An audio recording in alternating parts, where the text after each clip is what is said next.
Saludos cordiales, les habla Joan Fernando Chipía y les voy a presentar Pensamiento Bioestadístico ante la COVID-19. En la jornada virtual sobre COVID-19, múltiples visiones de la pandemia. Acá les presento mi perfil. Soy profesor de la Facultad de Medicina de la Universidad de los Andes en Mérida, Venezuela. Muestro mi formación académica fundamental y algunas de mis actividades de extensión e investigación, esta última relacionada con la bioestadística, didáctica de la estadística, educación a través de las TIC y salud pública. La ponencia está relacionada con 4 aspectos fundamentales: pensamiento estadístico, bioestadística en ciencias de la salud, pensamiento bioestadístico y el pensamiento bioestadístico en el marco de esta pandemia de la COVID-19. El objetivo de la conferencia es construir una aproximación del pensamiento bioestadístico ante la COVID-19. A modo introductorio, es importante señalar el pensamiento de George Bernard Shaw. La estadística es una ciencia que demuestra que si mi vecino tiene 2 coches y yo ninguno, los 2 tenemos uno. Acá se demuestra el desconocimiento de la estadística de un escritor famoso, y así ocurre en la mayoría de la población. No solamente en la población, sino en los investigadores. Ferrer 2016 señala que los investigadores no saben estadística y eso perjudica a la ciencia.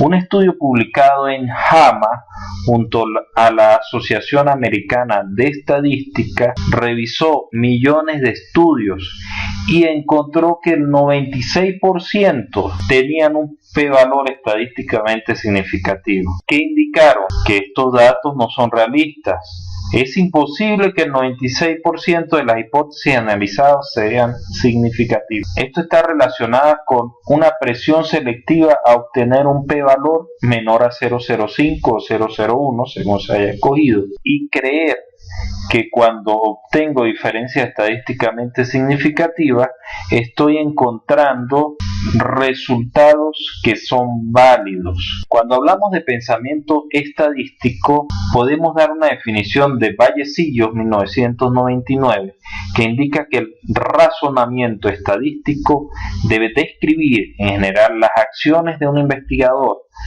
para resolver un problema de la vida y particulariza las acciones para la resolución del problema estadístico. O sea, él ya se impregna en su lógica cotidiana de este tipo de pensamiento y observa la interrelación entre la teoría y la técnica. Debe ser concebido por etapas que concreticen las acciones mentales, evidenciando una estructura orgánica desde el principio hasta el fin. ¿Por qué señalé lo de razonamiento estadístico? Porque también es un sinónimo del pensamiento estadístico, que también se señala como alfabetización estadística. Esto ha sido una preocupación de la Asociación de Educación Estadística, de la Real Asociación Estadística y de la Asociación Americana de Estadística desde finales de los años 80 del siglo pasado, y también de investigadores resaltantes, dentro de los que podemos señalar a Garfield en 1988, Snee 1990, Porter en 1997, White y Fencach en 1999, Bejar y Grima 2004, Salcedo 2005, Riascos 2007, Baker y Derrick en el 2011. Para darle contexto al pensamiento bioestadístico, ya hemos definido inicialmente el pensamiento estadístico. Vamos a continuar con la bioestadística. La bioestadística es la estadística aplicada a la ciencia de la vida. busca la objetividad matemática de la investigación cuantitativa, se utilizan investigaciones de ciencias de la salud, efectúa cálculo de indicadores, utiliza procedimientos, plantea modelos y sirve para manejar incertidumbre y tomar decisiones. Cuando hablamos de pensamiento bioestadístico, estamos tratando de transformar los procesos del pensamiento de los actores del proceso salud-enfermedad. Es una forma de observar la investigación y además el proceso de salud-enfermedad diferente a lo tradicional de las ciencias de la salud. Para ello, para el desarrollo de este tipo de pensamiento, es necesaria una didáctica para el aprendizaje de la bioestadística. Trata de evitar la visión reduccionista de esas ciencias de la salud que buscan la hiperespecialización. ¿Cómo se puede desarrollar este pensamiento bioestadístico? Digamos que estas serían las etapas. Tema, se selecciona un tema, se hace un plan para llevar a cabo la investigación, se consideran unos datos para posteriormente hacer unos análisis de diferentes tipos, no solamente estadísticos, y llegar a unas reflexiones. Por tanto, ¿qué podemos decir del pensamiento bioestadístico? Que es la suma del pensamiento estadístico más el pensamiento epidemiológico más salud pública. Entonces aquí encaja la definición vista de pensamiento estadístico, que ha sido investigado desde finales de los años 80 a nivel internacional, el pensamiento epidemiológico, es decir, la forma o la lógica de actuación de un epidemiólogo y relacionado con la salud pública, genera lo que llamamos pensamiento bioestadístico. Para la construcción de un perfil de pensamiento bioestadístico se pueden utilizar algunas de las categorías de análisis, tales como las actitudes hacia la bioestadística, las competencias bioestadísticas, el uso de las tecnologías de información y comunicación, y todo debe estar enmarcado dentro de algo que llamamos la cultura bioestadística. Lo que he señalado anteriormente sobre el pensamiento bioestadístico, vamos a ver cómo lo contextualizamos en la COVID-19, con algunos ejemplos muy específicos, tal como el modelamiento de datos, que es decir, se utilizan modelos matemáticos para estudiar epidemias, endemias, pero fundamentalmente epidemias o pandemias, como ocurren en la actualidad con la COVID-19. Por ejemplo, tenemos diferentes modelos matemáticos, el SI, el CIRS, CIRS, donde consideran los susceptibles, infectados, recuperados y expuestos, y permiten modelar y aproximar la cantidad de casos de la enfermedad en forma determinista o estocástica, asumiendo la interacción entre los individuos de manera aleatoria.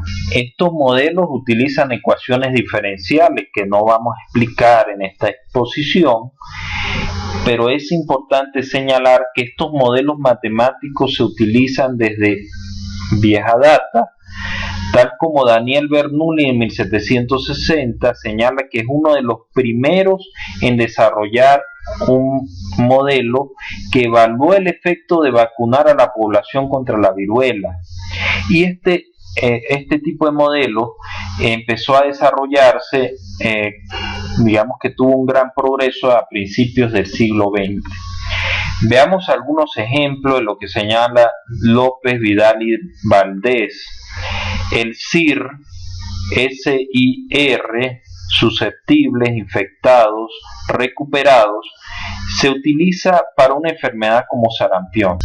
Si al SIR le agregamos la S, se utiliza para cuando hay una inmunidad temporal, y un ejemplo es la gripe.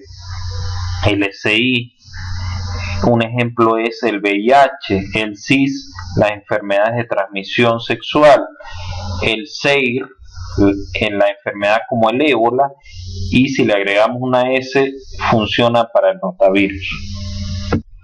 También hay algo que se utiliza en la bioestadística ante la COVID-19, que es el número básico de reproducción, R0.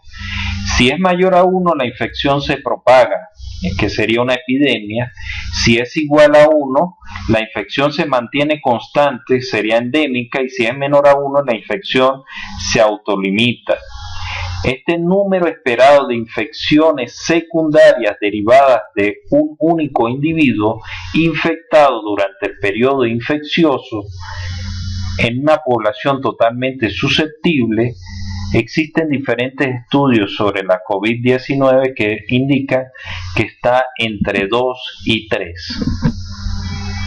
También podemos estudiar en la COVID-19 la tasa de infección o transmisión, que es el producto de la tasa de contacto por la probabilidad de contagio, donde la tasa de contacto se refiere al número promedio de personas con las que estaría en contacto una persona de la población, considerando que la población tiene características similares, y la probabilidad de contagio indica la probabilidad de que ese contacto se contagie. También podemos calcular la tasa de pérdida de inmunidad, la tasa de remoción, la tasa de cambio del estado de contagioso a infeccioso, la tasa bruta de natalidad, que es necesaria para plantear los modelos matemáticos, la tasa bruta de mortalidad también, que es necesaria para plantear esos modelos matemáticos, la tasa de letalidad de la enfermedad, que es un elemento bien importante para ver qué tan grave es. En el caso de la COVID-19 no es tan alta. Acá estamos mostrando algunos elementos que muestran la relación de la bioestadística con la epidemiología, y debería estar relacionada con la salud pública cuando se tomen medidas pertinentes que ayuden a superar la pandemia por la COVID-19. ¿Qué estamos haciendo con respecto al pensamiento bioestadístico ante la COVID-19? De manera particular, estoy desarrollando 4 investigaciones.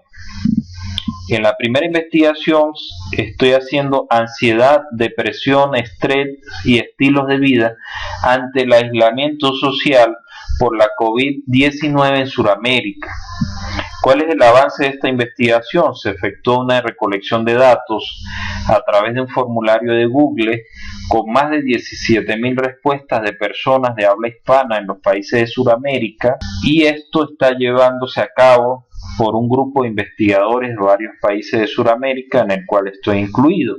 También estoy realizando un trabajo de investigación con una estudiante universitaria y un grupo de asesores de Mérida, Venezuela, médicos, una psiquiatra y una pediatra, sobre los trastornos del sueño debido a la COVID-19 en estudiantes universitarios de la carrera de medicina en Venezuela, y se está haciendo hasta los momentos la recolección de datos. También estoy asesorando un trabajo de estilos de vida durante la cuarentena social por COVID-19 en estudiantes de la carrera de medicina en Venezuela, y se están recolectando los datos. Y finalmente se está haciendo algo con relación a la cognición en estudiantes universitarios durante el aislamiento social por COVID-19. En esta investigación estamos en construcción del instrumento para posteriormente pasar a la fase de recolección de los datos. Esto está siendo elaborado junto a un grupo de investigadores de la Universidad de los Andes. Y por supuesto que tenemos en mente un par de investigaciones más que todavía, digamos, que están en esa idea semilla. Ese tema todavía no se ha desarrollado y por tanto no lo señalo en esta lámina. Entonces, esto es lo que estamos haciendo sobre el pensamiento bioestadístico, donde está relacionado el pensamiento epidemiológico, el pensamiento relacionado con la salud pública y el pensamiento estadístico. ¿Cuáles son mis conclusiones? El pensamiento bioestadístico requiere de un desarrollo por parte de los profesionales y autoridades de ciencias de la salud. El pensamiento bioestadístico permitirá tomar decisiones con un fundamento científico basado en matemáticas. El pensamiento bioestadístico servirá de apoyo a las instituciones de salud y gobiernos para la planificación de políticas públicas que traten de promocionar la salud por medio de estilos de vida adecuados. El pensamiento bioestadístico se convierte en piedra angular del proceso salud-enfermedad, siendo un aspecto interdisciplinario que requiere de una transformación constante. El pensamiento bioestadístico, que busca tratar de desentrañar la complejidad de la investigación en las ciencias de la vida, empleando nuevas formas de resolver situaciones para la transformación del proceso investigativo, considerando la necesidad de investigar, pasando del enfoque biologicista, un enfoque que tome en cuenta dimensiones sociales, culturales, económicas, políticas y ecológicas, con la utilización del Big Data para que se construya ese tema, plan, datos, análisis y reflexión, y así generar una espiral en crecimiento que permita gestionar el conocimiento de manera continua. ¿Cuáles son mis recomendaciones? Desarrollar el pensamiento bioestadístico en los profesionales y estudiantes de ciencia de la salud y también en las autoridades que toman decisiones por medio de una educación o capacitación, según corresponda, que considere el aprender haciendo, la utilización de datos reales, la utilización de proyectos de investigación para el aprendizaje, la utilización de aplicaciones informáticas para potenciar el análisis e interpretación de los resultados de investigación, que considere la vida, la muerte, la salud, la enfermedad, para lo cual se deben integrar dinámicas internas y condicionamientos externos. Recomendaciones específicas para COVID-19. Difundir información confiable sobre la casuística por COVID-19. La tasa de letalidad, tasa de PCR en Venezuela, evitando el subregistro de datos. Realizar modelos matemáticos sobre COVID-19 para Venezuela. Descentralizar la elaboración de pruebas de PCR para COVID-19 en Venezuela. Acá están las referencias, algunas, las más importantes. Muchas gracias por su atención. Les habló Joan Fernando Chipía Lobo. Mi correo electrónico joanfernando130885@gmail.com. Un placer, hasta luego.